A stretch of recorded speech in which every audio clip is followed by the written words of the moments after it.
Yo les gens, j'espère que vous allez bien, je vous retrouve aujourd'hui pour une nouvelle vidéo sur Forza Horizon 5 avec aujourd'hui un petit test amélioration, un petit gameplay au volant de la Nissan 370Z Nismo que vous voyez ici, qui est, je le rappelle, la dernière voiture du Car Pass de Forza Horizon 5, donc c'est théoriquement le dernier DLC en termes de voiture de ce jeu, à moins que dans quelques temps on nous annonce un Car Pass numéro 2 ou éventuellement des petits packs de véhicules comme ça avait été le cas sur Forza Horizon 4. Donc ce que je vous propose dans cette vidéo, c'est de la tester un petit peu d'origine et puis après évidemment d'aller regarder les améliorations et les customisations de cette voiture et puis voir un petit peu si éventuellement on peut la jouer dans telle ou telle catégorie. Petit rappel avant de rentrer dans le vif du sujet, comme d'habitude je vous invite à vous abonner à ma chaîne YouTube parce que s'il y a dans quelques temps justement des nouveaux véhicules ajoutés sur le jeu, que ce soit via des extensions, via des DLC ou des news tout simplement comme un Car Pass numéro 2 qui pourrait être annoncé, je vous en parlerai en vidéo et je vous en parlerai aussi justement sur mon Twitter, donc n'hésitez pas aussi à venir me follow sur Twitter pour ce qui est on va dire news, messages privés et autres, n'hésitez pas à m'y rejoindre, vous trouverez le lien de mon Twitter en description et en top commentaire sous cette vidéo. Donc voilà, petite Nissan Nismo. Alors sur le jeu de base, on a déjà effectivement la 370Z normale, mais la version Nismo, elle est améliorée. Alors déjà, le petit kit carrosserie que vous aurez peut-être remarqué avant qu'on passe en vue intérieure.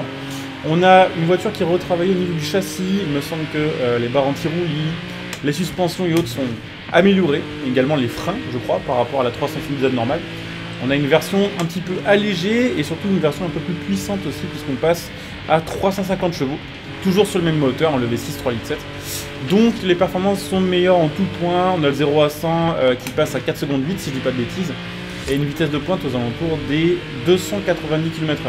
Donc c'est un peu plus rapide qu'une 370Z normale. Après ça reste on va dire le même délire, c'est-à-dire plutôt une voiture assez équilibrée entre GT et sportive un peu fun à l'ancienne. Donc là elle est complètement, je vais essayer de pas m'étouffer, complètement d'origine. On va voir un petit peu ce que ça donne. Niveau pilotage, c'est très très cool. Alors je m'attendais par contre à ce que ça glisse un peu plus. Parce que la 370Z de base, il y a quand même moyen de la faire un petit peu drifter, full stock. Mais là, ça ne drifte pas. J'ai beau y aller en donnant des gros coups de volant et en accélérant pleine balle. Ça drifte pas, ça bouge pas d'un poil, c'est assez bizarre. C'est pas du tout le même comportement que la 370Z. Que j'ai testé d'ailleurs un petit peu en live au volant hier. Et qui m'avait paru un petit peu lourde. Mais qui était peut-être un peu plus fun à conduire en fait. Celle-ci, en tout cas, en ce qui concerne le drift et la glisse, est un peu moins cool. Par contre, c'est clair que ça a l'air d'être un peu plus efficace. Le freinage est cool, les freins sont chouettes. La direction a l'air d'être plutôt cool aussi. Et ouais, elle fait plus légère, vraiment beaucoup plus légère que la 370Z normale, alors que pourtant, il n'y a pas tant de différence que ça sur le papier non plus. Le son est cool d'ailleurs, elle fait pas le même son que la 370Z de base. Et ça c'est chouette, parce qu'il me semble que la 350 et la 370Z de base de Forza Horizon 5 ont des sons qui sont plus proches de 6 cylindres en ligne BM que de 370Z ou autre, ce qui est un petit peu dommage. Mais là c'est très très cool à conduire. On a un bon grip, on a des bons freins. C'est juste voilà, un peu moins fun, un peu moins glissant qu'une Z normale. Mais il y a quand même moyen de faire des trucs un peu cool avec. En fait je pense qu'il y a moyen de drift peut-être un petit peu avec, mais peut-être en deuxième. Je sais pas, mais en allant plein gaz, ça bouge pas du tout. Hein. Même en ayant le volant pas mal tourné. Et en sortant toute la puissance, ça glisse pas. Donc ouais, le son est plutôt cool. Alors le son est plus intéressant je trouve en vue intérieure qu'en vue extérieure. En vue extérieure on a toujours un petit peu ce son à la BM qui est chelou. Mais en vue intérieure c'est plutôt cool je dirais. Et puis ouais, surtout cette voiture a quand même un super design. Je trouve ça cool qu'ils nous rajoutent justement des versions Nismo, qu'on nous rajoute des versions préparées de certaines voitures. Certains vont dire que c'est bon, c'est facile pour eux, ils n'ont pas beaucoup de boulot à faire pour ressortir de nouveaux modèles. Mais voilà, si on proposait de temps en temps une petite Singer, une petite Nismo, une petite Brabus ou autre, une Novitec par exemple, je pense que ça ferait plaisir à pas mal de joueurs au fond. Donc clairement, je trouve que c'est un bon ajout et je trouve que c'est plutôt une belle manière de terminer le Car Pass. Même si c'est peut-être pas la voiture la plus excitante qu'on ait eue. Ah ça y est, enfin ça glisse un peu. Ah faut vraiment y aller comme un bœuf en fait. Ah la vache. Ah ouais, en fait on peut la faire glisser mais il faut vraiment tout donner quoi. Tout à l'heure j'essaye et ça donnait rien. Est-ce que là peut-être en la faisant un peu glisser de l'arrière avec le poids. Non. Donc ouais, plutôt cool. Après ce que je vous propose évidemment c'est de regarder un peu les améliorations et les customs de ce modèle. Alors, qu'a-t-on de disponible sur cette voiture comme amélioration? Il y aura des swaps, je sais pas si on les mettra, surtout que c'est les swaps assez classiques au final. Bon, avec éventuellement la possibilité de la mettre swappée avec le moteur du Nissan GT-R. On a la possibilité, j'ai peut-être dit une connerie tout à l'heure, mais on a toujours le V6 3,7 litres Atmo de base. On va passer du coup en biturbo. C'est peut-être aussi pour ça qu'on n'a pas une caisse qui glisse de ouf non plus, même au régime, c'est qu'on a une caisse qui est assez stable au niveau de la courbe de puissance. Donc on va voir. Je sais pas si très honnêtement je vais avoir envie d'en faire une caisse de course en fait cette voiture. Je me dis que dans l'esprit dans lequel elle peut être bien, mais qu'elle peut être bien aussi, peut-être améliorée en balade. Donc on va voir ce qu'on fait. On va tout améliorer et puis on décidera un peu de la catégorie dans laquelle on peut la jouer. Par contre, elle fait plus de 900 chevaux, c'est beaucoup plus, il me semble, que la 370Z de base, même full améliorée. Donc ça semble quand même être plutôt assez intéressant. Donc là, c'est quand même améliorable. Alors, bon, on le sait, sur la Nismo, les suspensions, les barres anti-roulis et autres, les freins sont déjà améliorés. Et pourtant, on peut les suraméliorer, entre guillemets. Ah, là, il y a vraiment une gueule de ouf, hein. Rabaissé comme ça. Et élargi avec le kit Nismo. C'est très très cool. Alors je vais regarder juste un truc, je pense que je vais enlever direct les ARB, enfin pas les ARB, le renforcement châssis course parce que je trouve que ça fait un peu bizarre à rouler en vue intérieure. Et puis ouais, on va peut-être avoir la possibilité de la jouer assez facilement en top S1 en fait, sans trop chercher à bidouiller parce qu'on y est quasiment en top S1. Et ce sera plus intéressant, je pense, que de la jouer en top A, sachant que de base, on était déjà en catégorie A. Ah putain, la gueule que ça lui fait. Alors effectivement, les jantes de base Nismo, elles tuent, clairement. Après, il y a peut-être moyen de trouver quelque chose qui tue encore plus. Je pense qu'on va quand même regarder du côté de chez Work, qui, en général, propose quand même des belles jantes pour ce genre de voiture. Alors celles-ci passent très très bien. Les RSZ Air Work, que je retienne, sont très cool. Et je pense qu'on va partir là-dessus. Ça fait un peu rétro et ça colle vachement bien, je trouve. Celle-ci aussi. Hein. Oh, celle-ci aussi. Dur de choisir. Ouais, je pense qu'on va quand même mettre les RSZ-R. On va voir. Je vais tester différents trucs. Si ça passe pas bien sur le rendu final, de toute façon, je l'adapterai. Et je me dis qu'en grande taille, avec coloris modifié, ça peut être sympa. Mais on va voir. Je vais peut-être pas faire ça. Ça dépendra du rendu final, si on a des customs aussi pour le reste de la voiture. On a les voies élargies et puis ouais, on va tranquillement aller en top S1. Hein.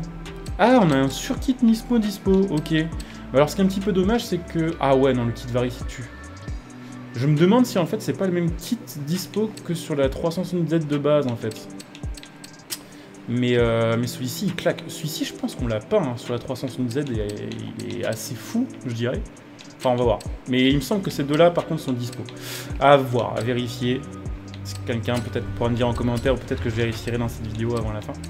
Ah ouais, ça règle là, franchement, une petite voiture comme ça pour terminer avec un peu de custom sur Forza Horizon 5 pour terminer le carapace en beauté, franchement ça fait plaisir. J'espère qu'elle sera Day One celle-ci sur Forza Horizon 6, enfin sur les prochains, vous m'avez compris. Parce qu'elle est vachement stylée et en plus la custom et tout, donc c'est nickel. Il y a pas mal de kits dispo, je sais pas, on va peut-être faire un petit mélange de différents trucs. Mais elle a une sacrée ligne. Ça, j'aime bien. J'aime bien, mais ça fait peut-être un peu trop large.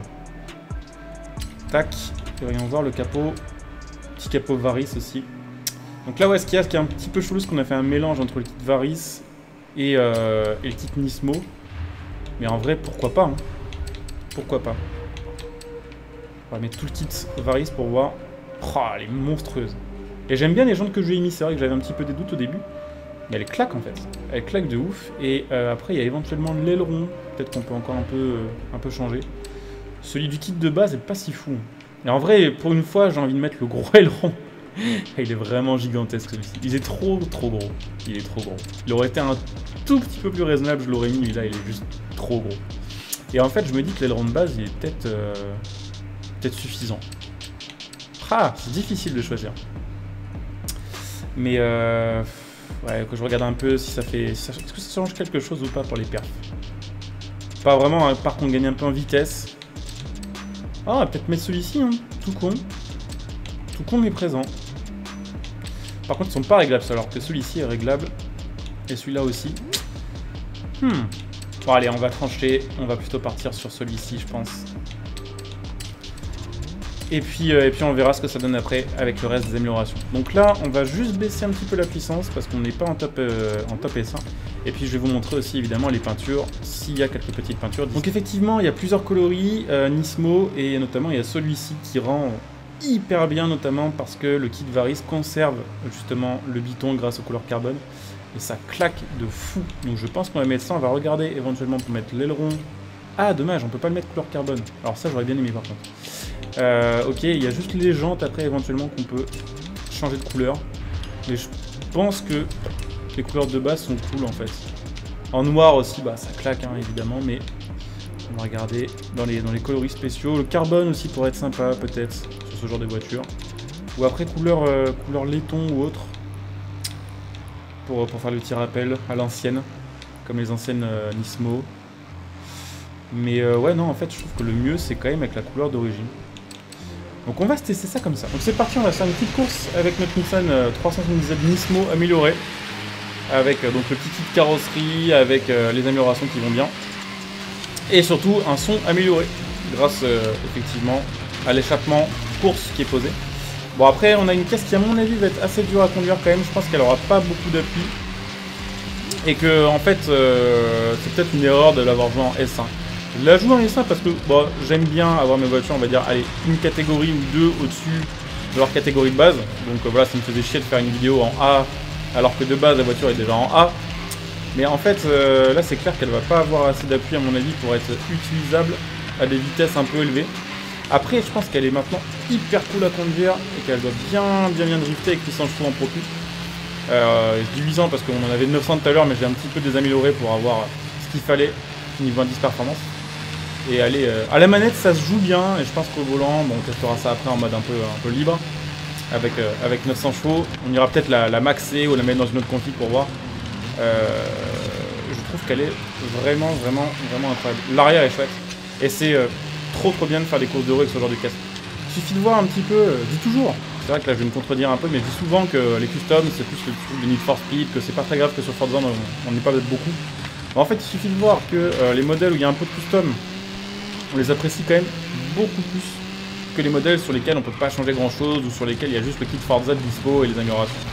Donc je sais pas pour vous, mais moi honnêtement le Forza Horizon 6, parce qu'il y en aura un, on en a déjà parlé dans une autre vidéo, mais je préférais limite qu'on nous mette 150 ou 200 bagnoles de moins, qu'on nous enlève voilà, certaines bagnoles qui sont un peu aux F tiers, dont on avait déjà parlé à l'époque de Forza Horizon 4, des voitures que pas grand monde ne joue et qui sont pas les plus jouées, voilà, disons qu'on enlève les 15-20% de voitures les moins jouées du jeu, et qu'au lieu de les modéliser, de retravailler les textures et le rendu de ces voitures-là, les détails, bah, que le temps qui aurait pu être utilisé pour ça soit plutôt, on va dire, investi dans la création de kits carrosserie, d'ailerons, de pare-chocs, de capot, pour les voitures qui, elles, seraient ajoutées sur le jeu. Et en vrai, ouais, je pense que s'il y avait plus de custom, au final, sur un jeu comme ça, si on avait plus de détails à ce niveau-là, le jeu serait probablement beaucoup plus joué à l'heure actuelle.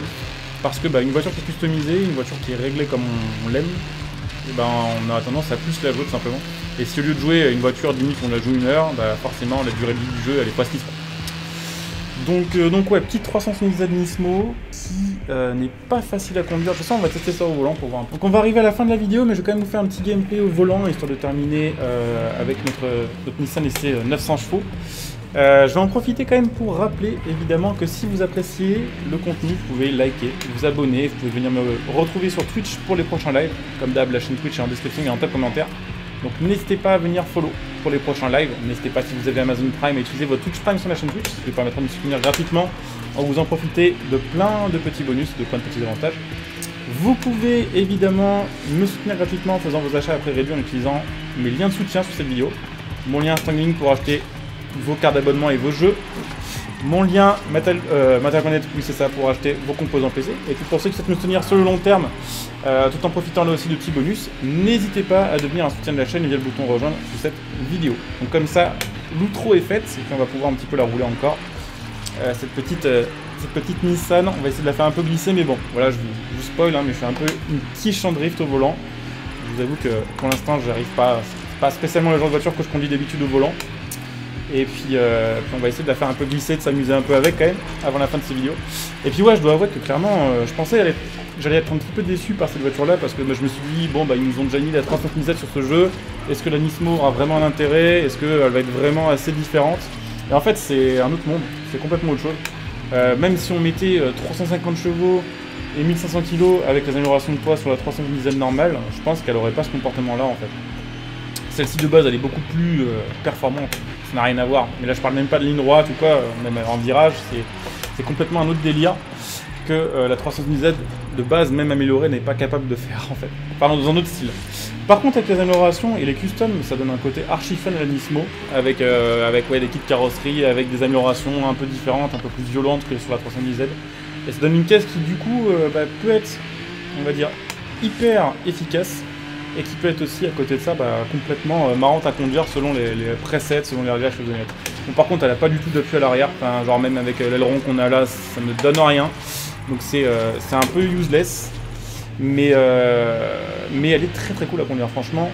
Il faudrait plus de voitures comme ça et moins de cars un peu aux F-tiers, et ce serait vraiment cool en fait. Bon, ce que je vous propose quand même, parce que je sais qu'il y a des amateurs de ligne droite ici, on va se faire justement un petit test en ligne droite, et c'est là que je pense d'ailleurs vous allez bien voir qu'elle a aucun appui en fait. Et c'est dérangeant parce que en fait c'est le genre de voiture qui va avoir tendance à dégripper genre à 300 km/h, alors qu'il y a une courbe on va dire un peu cool, et qui va être hyper dur à récupérer. Allez go. On va essayer de la garder droite, déjà c'est pas simple. Et on va voir quelle vitesse de pointe on arrive à taper. Bon, probablement aux alentours des 400 km/h. Et j'en profite pour vous faire réécouter un petit peu de son en vue extérieure. Franchement, trop bien. Alors c'est peut-être aussi parce que je rejoue au volant et que forcément c'est un autre délire, qu'on redécouvre le jeu. Mais elle me paraît quand même vraiment cool. Je vais voir, il faudrait que je reteste en fait certaines caisses que j'ai pas trop aimées sur le jeu, à la manette, au volant, pour voir si ça change un petit peu mon avis, voir si ça vient du volant ou des voitures. Mais en tout cas celle-ci me paraît très très cool. Et donc voilà, 370, on n'aura pas plus que ça. Je pensais qu'on aurait un petit poil plus, mais en fait le fait justement d'avoir un aileron différent réduit un peu la vitesse quand même. Donc voilà, on va arriver à la fin de cette vidéo. J'espère qu'elle vous aura plu. Pensez à liker, à vous abonner, et puis je vous dis à très bientôt pour une vidéo. Bonjour à tous, ciao.